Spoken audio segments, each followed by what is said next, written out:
how do we cross the indifference threshold quickly? Okay? So that's what we want to ask ourselves. We want to go out, we want to get these reference experiences so we can internalize this new sense of reality. We want to get the reference experiences. How do we get unstifled quickly? And this is going to come down to how I was able to get the really high consistency. Here's what we did. First of all, I want to stress this. When we came up with this stuff, we're just random, silly dudes that come up with this stuff in our spare time. So this is not like the official way of doing anything. This is just some silly nonsense that we came up with in our own time. All right, so you want to cross that indifference threshold. Now the first thing that I want you to notice is this. You know how when you're not in the mood to do a math problem, you just don't feel like doing it? You want to quickly shift your state as fast as possible into wanting to do it. So for example, look, if I were to ask you guys, would you guys all like to, be feeling great and all that kind of stuff right now? All of you want to, would you agree? Yeah. Okay, all of you want to be feeling great. But see, you say that, but in truth, you probably are happy right where you are. You know, if you're sitting there, look, if you're sitting there chilling out with your buddy, and there's a group of girls over there, of course you want to go and chat them and be silly and fun and do all that stuff. But you're okay where you are. Have you guys ever heard the principle? Is it called the principle of inertia? Yeah. What is it? Stay in motion. What is it? Objects in motion, stay in motion. Could you yell that out? Objects in motion, stay in motion. Can you yell that out? Because this is a course on that. Yeah. Objects in motion, stay in motion, and if they're still, they stay still. Unless what? Acted upon. Unless force By outside force. Okay. So what he said for the cheap seats. An object in motion stays in motion, and an object at rest will stay at rest unless acted upon by an outside force. So when you're sitting there with your buddy, just drinking, just sitting there chilling out, and there's some girls you want to go talk to, you don't have any momentum, right? So you need to be the outside force. Remember how I said you are not your mind? Your mind may be like, no, dude, just chill. Just chill, bro. Bro, tons of girls, get it later, bro. And you're like, nah, bro. Okay, we're not going to chill now, bro. We're going to move. So what you do... That's not even here, is it? What's that? Okay, so what you do is you've got to act on it, right? So even me right now, sitting up here in front of the crowd, I'm not necessarily totally in the mood to just start being silly. But what I can do is I can act upon myself as similar to an outside force, okay? I can do that to myself to get myself going, all right? So why don't I bring you up here, okay? You can be the lucky one this time, all right? Now you can see, even as I brought you up here, show them the facial expression that you just did right now?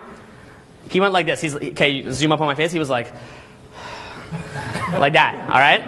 Okay? I don't want to have to sing. Okay? You don't want to have to sing? Okay. Right? So remember what we talked about. We said, you want to be silly, you want to be having fun. But you're chilling, right? Right. You were okay in your seat. I was. It was all good, man. In the seat, right? Yeah. Okay. So you're not totally in the mood to be doing that, right? So what we need to do is he's in this kind of, he doesn't. I need to be the outside force here. All right. So I need to get him unstifled. All right. So come over here. Okay. All right. So the first game that we could play, we call it the imitation game. Okay? And remember that to unstifle yourself, the main goal is to do something that you would think, okay, here's the criteria basically. It's something that's out of character, like it's something that quote unquote isn't really you. That's the first criteria. And the second criteria is to expand out the sort of energy, time, and space that you're sort of taking up. Have you guys ever heard the idea that the principle that one of the #1 driving forces in human psychology is to be consistent to what you perceive as being your identity? Anyone ever heard that? Yes. Okay? Because when we have that certain identity, look, I found out that when I act like this and I have this type of personality, I get acceptance from the group. Think of the group like a big puzzle, right? If you have carved out a certain puzzle shape, a certain piece of the puzzle, and it fits into the group well, you don't want to change the piece of the puzzle and it doesn't fit into the status quo properly. All right? So we're always trying to be congruent. That's why as guys, we're more likely to go get in a fist fight where you get knocked in the face, you're knocking a guy back, than you are to go out dressed in a tutu. Why? Because one, you're like, I like tutus. But the thing is, okay, most guys, why will they get in the fight? Because that's congruent to their tough guy identity. That's manly, but they don't want to do something that's humiliating. You know what's interesting about this game? Does this game really involve more being manly at first as a newbie? Or does it involve more humiliation a lot of the time, right? That's what a lot of it is. So that's kind of a funny thing. Now look, so you're sitting here and you're like, oh God, now he's coming back to me. Okay? He's coming back. Okay? Oh, I'm going to have to do this. So what we quickly want to do, in the same way that you might feel now, is also how you might feel in front of a nightclub. Right. You say that, you're from Los Angeles, right? Vegas. So, Vegas? Okay, sweet. So you like to go to Pure, Tryst, whatever. Okay, so you're in Vegas, and you've got all these super hot girls, many as you know, who are probably escorts in Vegas, but you know, they seem to be hot, right? Yeah. And it's not such a problem there, huh? Yeah. So basically, you want to unstifle yourself, right? So same way that now you're just chilling, you want to unstifle yourself. Okay. All right. Okay. So look.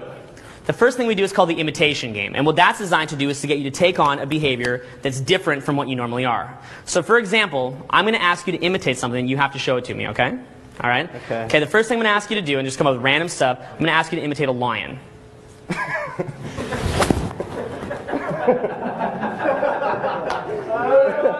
No encouragement. Okay, don't let him get acceptance. Because the club is not going to be like, do it, right? The club is going to be like, okay, the club is going to be like, the club will be like this. Okay, okay? Just keep it like a club, right? It's like, eh. That's the club. It's like, what's this guy? This guy's a lion, right? Okay, all right, go ahead. Roar! How bad did that suck? Okay, all right, so look, okay? So what we're trying to do, the reason why you're doing that is psychological. It means you're healthy. The fact that you're not like, right, that's healthy, that's normal. It's called your mind is working properly. You can read social cues. It's odd to act like a lion.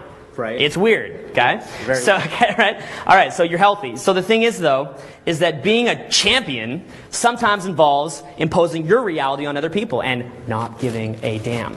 So look, you can ask me to be something, and we're going to build this, okay? And I'm going to just be as stupid and out of my own character as humanly possible. Just to give me some random nonsense, okay? And we go back and forth until we... And look, when you start, your imitations will kind of suck. But then as you build them up, you get more and more unstifled. So I'm the same... Right now, I'm like, God, I'm like thinking, what's this guy going to give me, man? All right? So here, go ahead. Crocodile. A crocodile. All right. Okay. All right. Okay. I'm going to give you a toaster. Okay? Okay. Chode! Better! Do it better. Come on. Sounds. Animation. Okay? Hands up! No. Not just listen to me. Okay? Do like a full explosion of toaster like you're a waffle. Okay? Like a cheerleader would do it. Alright? Okay? Like. Alright? Oh! Okay, give me one. Rooster. A rooster? I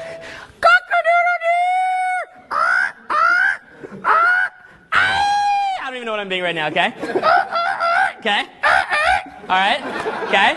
Alright? Okay, I'm gonna give you a rhinoceros. Roar! Oh! Okay, give me it even better. Okay. More down, more into it. T-Rex. Oh, another. Yeah, same rhinoceros, okay? Come on!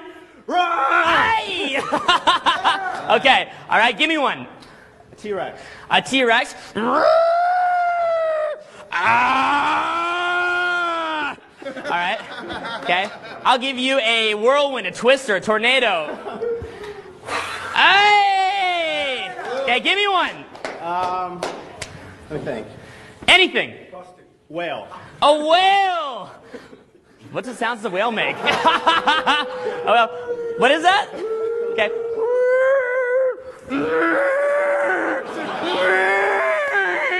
Okay. All right. Give the cow. Come on, louder. Give it noise. Echo your voice. You see this side? Did you guys see it? The first moo unstifled. The second moo is stifled. Right? Run up and down the thing here like a cow. Do it. All right. Yeah. All right. Okay. Give me another one. Give me like whatever. Okay, come up. You can do it with us. Awesome. Okay, all right. Okay, he'll probably beat me. Okay, go. All right. Okay. Hey, Mom. Okay. All right. Okay. All right. Give him. Okay, back and forth. Okay. You two. Don't look to me. You two. They're gonna look like cool anymore? No, it's not cool anymore. No, dude, come on. See, look. No, but you see, look. Isn't this like a boot camp, right? Yeah. When the instructor is all in there, it's yeah, right? But then when like the guys are on their own, it's like, oh, where's the instructor, all right? So look, before we even start, what are some commonalities with what I'm doing? I'm yelling a lot, right? Yell more. Why? Because you're infringing on people's airspace when you do that. I know it sounds bad, but to unstifle yourself, you have to do that. The other thing, in your body, you have to show whatever and get out of character. Get out of character. Because then, look, what is stifling you? It's that, remember I made you laugh at your ideal pimp self? Look, what do most guys in the club do? It's all like, right? They're trying to be that pimp self. So you want to quickly break out of that, all right? Quickly, look, if you want to get real consistent in the club, right? You want to get real consistent in the club? Sure, yeah. You guys want to get real consistent in the club? Yeah! Okay. Damn. All right. So look, what you got to do is when you get out there, what's the main thing that's blocking you? It's that stifling. Right. Isn't it, right? You're stifled. So you want to quickly unstifle. And when I started doing this every 5 to 10 minutes, damn. Okay? That's all I'd say is, whoa, okay? Damn, all right? The buddy that I was out with was at an intermediate level. He's my good friend, Oljai, all right? And he was making out with like perfect 10 girls and stuff, left and right, like just boom, boom when we started to do this. So look, okay? Same game. It's called the imitation game, all right? Go. You got to yell. You got to make it big. Pump the crowd up, guys. Yeah! Big. Woo! Big. All right, hold on.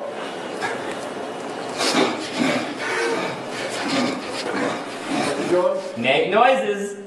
What? Like use your lungs. All right. Like that's a great sound effect. That's better than I could have come up with. Big is a shitty sound though. So. Yeah, like that's a great sound. But you know, here's the thing, right? Yeah. Even though you're making that sound, you're not infringing on other people's airspace. That's not unstifling. So I need like. Yes. Yeah. Like notice how a lot of the imitations I did weren't really that accurate. Right? We're just using it for inspiration, okay? You can just exaggerate it. Make it the cartoon retarded version. Cool. Okay. Okay, go ahead. Give me another hippo. A hippo. Just do it. Make loud noises and shit. All right. What's gonna do it? This has to be accurate. Yeah. More. Give it more. Pump the crowd up. Own the crowd. Keep pumping. More. You need. Look, the energy's still there. You know where he is right now? Is he teetering? You guys almost feel the urge to clap, but you're teetering, right? Yeah. You're teetering. Push them over the edge, okay? Like do whatever you got. You know, like in breakdancing, when the crowd just goes nuts, teeter over that edge. Push yourself over your edge to complete unstifling. Go.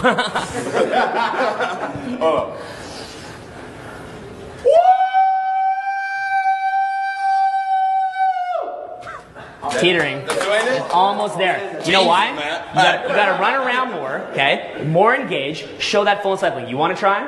What, hippo? Anything, dude. Give him one. There's something good, all right? Be like, I'm going to say monkey. Elephant. Be an elephant. That's good. Stifled or unstifled, guys? Okay, this is great. Thank God we have some samples of stifling. Okay? All right? So the thing, but isn't it interesting that this is like a new channel of communication that you can be aware of both in other people and in yourself? All right? That's the interesting side of it. So in a lot of ways, in any kind of presentation, or like whether it's I use the breakdancing as an example. When the crowd goes nuts is when there's that total unstifling. You want to know why that is? Because we're all confined by our egos, aren't we? Yeah. And we all hate it. And when someone can get unstifled, you can lead a crowd into being unstifled, right? And that's why when you can unstifle quickly with women, and you walk up totally unstifled, boom, you introduce yourself, she's just like, whoa, right? That's why I love this naturalness. And by the way, you see guys that are trained off of pickup lines, right? They're getting trained off pickup lines first, so they're all stifled, and they're trying to use an entertaining pickup line to hold attention in spite of being stifled. Yeah. It's like a Band-Aid over a gaping wound, right? When in reality, if you just got unstifled, you could get the set open with any type of thing that you have to say, right? So look, we're all here, we're kind of like, look, I deliberately allow us to become stifled again. We were unstifled before, right? And now we're stifled again, right? This is a lot what the nightclub is like. This is why the nightclub has that, like, do you guys feel it? It's like, you guys feel that? Yeah. Okay? So we've allowed it to die down. Well, in a nightclub where you're intimidated, that's going to happen. All right? That kind of thing is going to happen. Now, let me tell you something else that I saw one night. I was at this club, I think it was called Area. Is that still hot in LA now, or is that, like, just gone now? Okay. It's now okay. All right. Well, when I was there before, it was like the shit, right? And I see this group of male models that resembled the Zoolander squad at the start that all got lit on fire by gasoline, right? Okay. Yeah. So they look like that, right? And whatever, they were just having fun. But at one point, they took over the whole club. You want to know how they did it? They started clapping and jumping up and down. And what they did was they pushed their energy so far out that they took over the whole club. All right?